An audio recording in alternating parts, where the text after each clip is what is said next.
Orodha ya taasisi mpya au combination mpya za kidato cha tano ambazo zilianza kutumika tangu mwezi Julai 2024 ni hizi hapa. Kuna taasisi za sayansi ya jamii kama History, Geography na Kiswahili HGK, History, Geography and English HGL.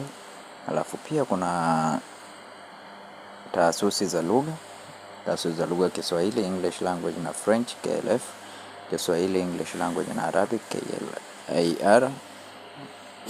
Alafu kuna taasisi za masomo ya biashara kama Economics.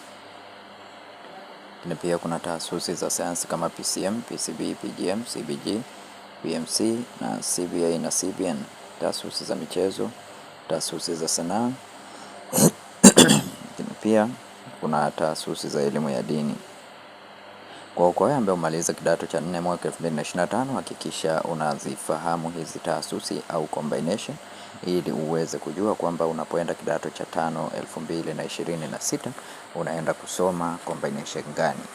Na kwa wewe ambaye ni mara yako ya kwanza kuingia katika channel hii ya Feaboy, tafadhali bonyeza neno subscribe, like video hii na share video hii kwa wengine wengi zaidi. Asante na karibu.